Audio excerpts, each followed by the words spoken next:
Bismillahirrahmanirrahim. Assalamualaikum warahmatullahi ta'ala wabarakatuh.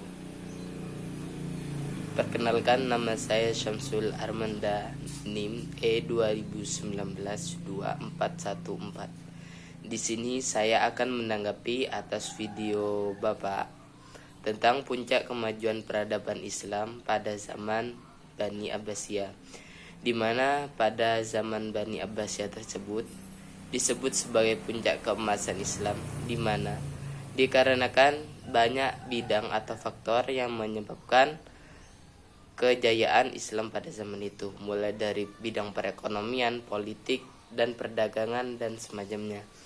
Di sini kita harus memahami konsep dari Bani Abbasiyah. Siapakah pendirinya?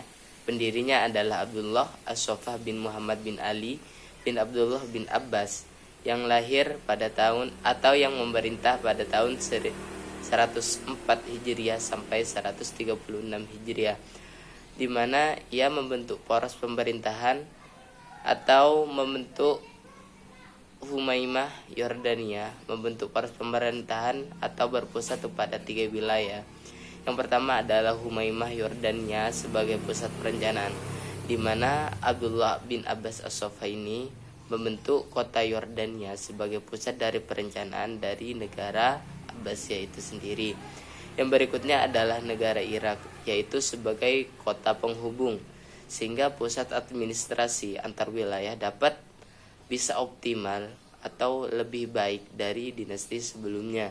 Yang berikutnya adalah kota Khurasan atau negara Khurasan, di mana negara Khurasan di sini dioptimalkan di bidang gerakan praktis. Yang berikutnya adalah Abul Abbas As-Soffah. As-Soffah di sini mengandung makna atau pengalir darah, di mana ia merupakan salah satu pemimpin yang tegas untuk menentang bagi siapa saja yang menolak pemerintahannya, maka akan ia bunuh. Ia memerintah pada tahun 132 Hijriah sampai 136 Hijriah. Dan beliau wafat di kota Hashimiyah pada tahun 136 Hijriah pada usia 33 tahun.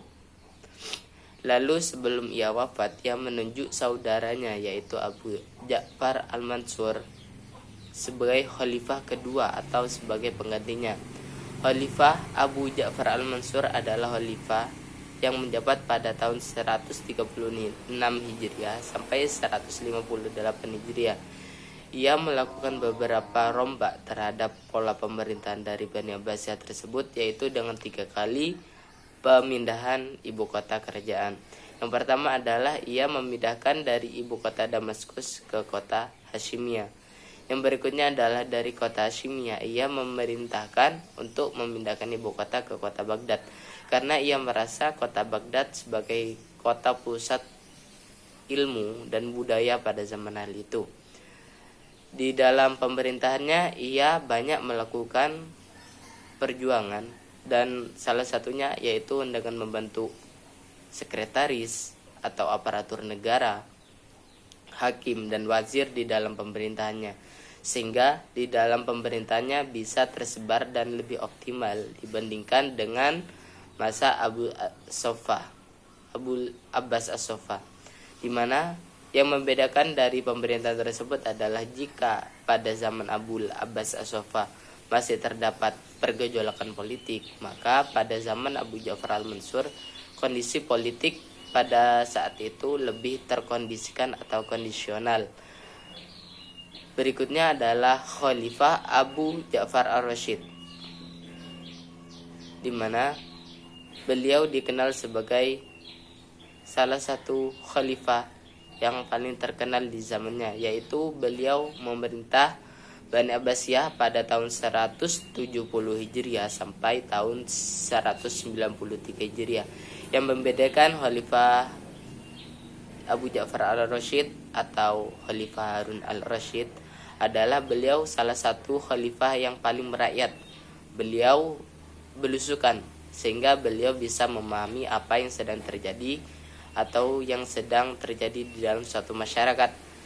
Salah satu keuntungan atau prospek yang dilakukan oleh Abu Harun ar-Rasyid adalah ia lebih memperhatikan terhadap ilmuwan atau lebih mengutamakan kepada bidang ilmu dan kebudayaan, sehingga pada zaman hal itu kota Baghdad disebut sebagai pusat peradaban dunia, di mana pada zaman itu Baghdad merupakan pusat atau pokok dari peradaban yang ada di dunia pada zaman itu.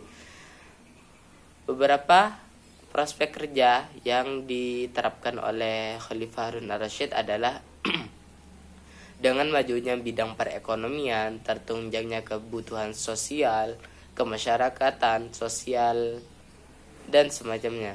Sehingga pada zaman Khalifah Harun ar-Rasyid disebut sebagai pusat keemasan di dalam Islam. Karena bahkan terdapat suatu dialog yang menyatakan bahwa tidak adanya orang-orang yang berhak menerima zakat. Dengan hal itu, bukankah menunjukkan atau membuktikan bahwa pada zaman Khalifah Harun ar-Rasyid merupakan rakyatnya makmur semua. Khalifah berikutnya adalah Khalifah Abu Ja'far al-Ma'mun yang memerintah pada tahun 198 Hijriah sampai tahun 218 Hijriah. Berapa prospek yang dilaksanakan atau yang berkembang pada Khalifah Abu Ja'far al-Ma'mun adalah bidang pertanian, di mana bidang agraris merupakan bidang yang sangat menjanjikan pada zaman itu, sehingga menyebabkan kota Baghdad atau pusat Bani Abbasiyah pada zaman itu menjadi pusat perdagangan baik jalur laut maupun jalur darat, sehingga pusat perdagangan kafilah-kafilah tersebut mensentral atau memusat di daerah tersebut, sehingga menjadikan kota Baghdad sebagai pusat perdagangan internasional baik jalur laut maupun jalur darat. Dan pada zaman hal itu juga Khalifah Abu Ja'far al-Ma'mun mengikuti langkah ayahnya, yaitu menerjemahkan buku-buku asing seperti buku Aristoteles, Plato, dan semacamnya. Dan pada zaman itu wilayah Islam sangat berkembang hingga ke daerah daratan India sekalipun itu. Dengan beberapa prospek kemajuan pada zaman Abbasiyah, maka berikut adalah proses runtuhnya Bani Abbasiyah. Proses runtuhnya Bani Abbasiyah terbagi di dalam dua sektor, yaitu sektor internal dan sektor eksternal. Sektor internal diantaranya adalah mengedepankan kepentingan individu, di mana pemerintahan pada zaman itu lebih mementingkan kepentingan individu atau kekeluargaan, sehingga menyebabkan rasa percaya akan suku-suku yang berada di bawah naungan kerajaan atau Bani Abbasiyah mulai memudar dan membentuk aliansi-aliansi baru untuk memerdekakan diri mereka sendiri. Yang kedua adalah prospek kesukuan. Dikarenakan rasa kepercayaan mereka sudah sirna, maka mereka membentuk suku-suku lagi, sehingga dapat menyebabkan runtuhnya Bani Abbasiyah. Dan berikutnya adalah kuatnya keturunan Turki di wilayah kekuasaan Bani Abbasiyah. Berikut adalah faktor eksternal dari runtuhnya Bani Abbasiyah. Yang pertama adalah banyaknya perang salib terhadap beberapa gelombang. Jadi pada zaman itu perang salib bukan terjadi hanya satu kali, sehingga menyebabkan Bani Abbasiyah mundur. Berikutnya adalah penyerbuan tentara Mongolia terhadap kerajaan atau Bani Abbasiyah, sehingga dengan penyerbuan tentara Mongolia yang sangat kuat atau terkenal pada zaman hal itu, mulai meruntuhkan satu persatu tiang penunjang dari pusat kemajuan dari Bani Abbasiyah dan menghancurkan kota Baghdad pada zaman hal itu ya. Dan berikutnya adalah munculnya beberapa kerajaan baru di dalam wilayah kerajaan Bani Abbasiyah. Seperti contoh adalah kerajaan Safawiyah di Iran, kerajaan Turki Utsmani di Turki, dan kerajaan Mughal di India. Sehingga dengan munculnya beberapa kerajaan tersebut memunculkan kesukuan yang sangat tinggi, sehingga keruntuhan Bani Abbasiyah tidak dapat terelakkan. Mungkin hanya itu yang bisa saya sampaikan, kurang lebihnya. Wassalamualaikum warahmatullahi taala wabarakatuh.